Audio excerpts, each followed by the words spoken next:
We do thank you. All right, we'll move into public participation.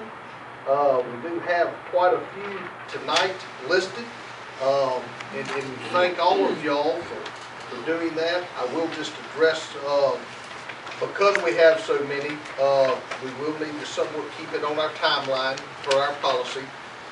So we have these information, we have them listed. I hope y'all looked at it, but each speaker will have 5 minutes to discuss his or her viewpoint that they want to. We've got 30 minutes allotted for this unless we deem something different.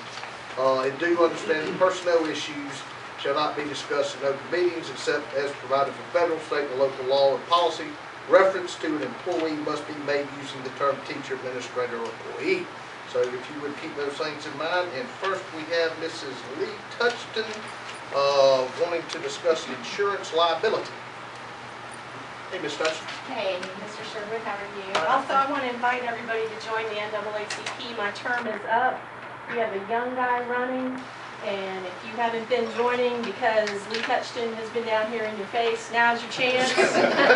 I want to remind you that the organization worked hard to defeat the consolidation issue, and our organization worked hard to defeat the charter school referendum, but we weren't successful. But I hope you realize that we were working with y'all on those issues and that we're not always down here in your face.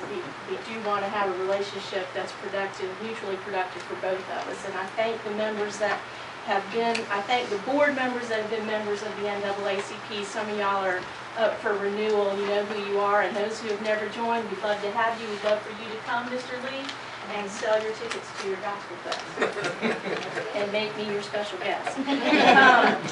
I have two topics. One is the insurance liability. I want to make you aware that there's approximately 30 bills coming through the Georgia Assembly right now that all deal with guns. They're trying to lower the concealed carry age to 18. They're trying to open up areas including schools, churches, and even governmental buildings. I'm a former high school teacher, I'm a former professor. The idea of having a student with a gun is very threatening and scary to me.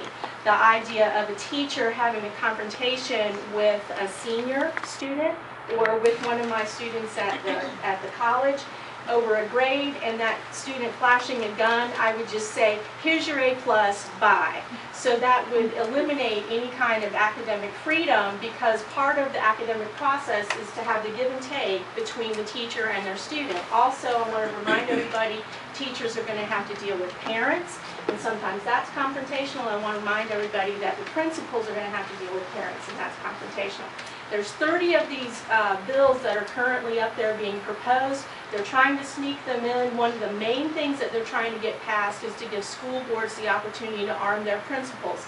While I love Mr. Davis, who is my child's S.L. Mason principal, I don't want him carrying a gun at S.L. Mason. I want my daughter to grow up seeing her principals walking around like normal people, not walking around like armed guards.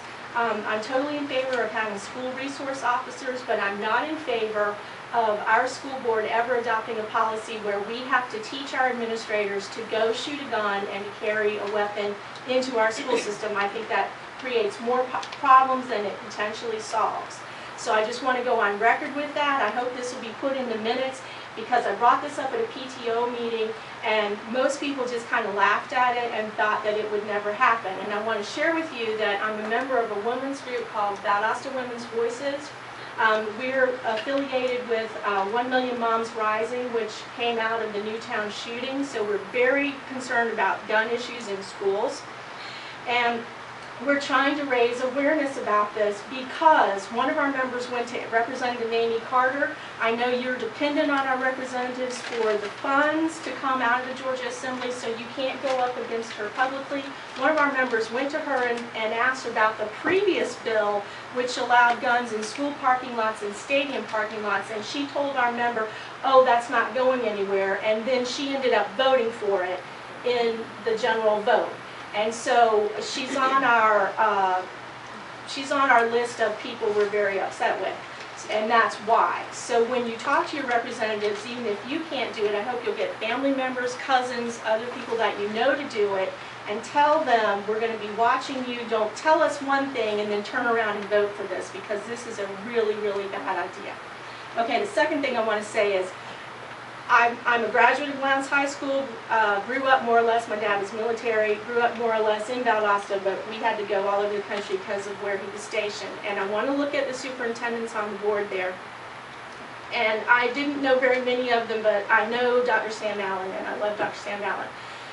I want to remind you we have a 75% African American population in our school system. One of the things that NAACP has been in your face with was when the RIFs came down, 60% of people who were fired happened to be African American. When I go in the school systems, most of the teachers are white, most of the custodians and cafeteria workers are black. It makes a difference for young people to see someone who looks like them. And as a science teacher, I would be bringing Neil deGrasse Tyson, he's a famous black physicist, I would be bringing him into my class, you know, not him personally, I'd be overjoyed if he personally would come, but I would be bringing him in and saying, look, you can do this. There are people who look like you who are becoming physicists. When you have someone of color at your top levels, it causes the children to grow up and say, I can do that, I can be that. We have trouble finding black teachers to stay in our system. I think if y'all would make a conscious effort to put people of color in the highest positions in our organization, and you know who I'm talking about, she comes highly recommended from most of the people in my branch that have talked to me about her, I think it would make a real difference in how the people that I try to represent feel about the board and the school system. It would also make a real difference to my little girl to see a woman up there that she could aspire to. And that's all I have to say. Thank you. Thank you for your time.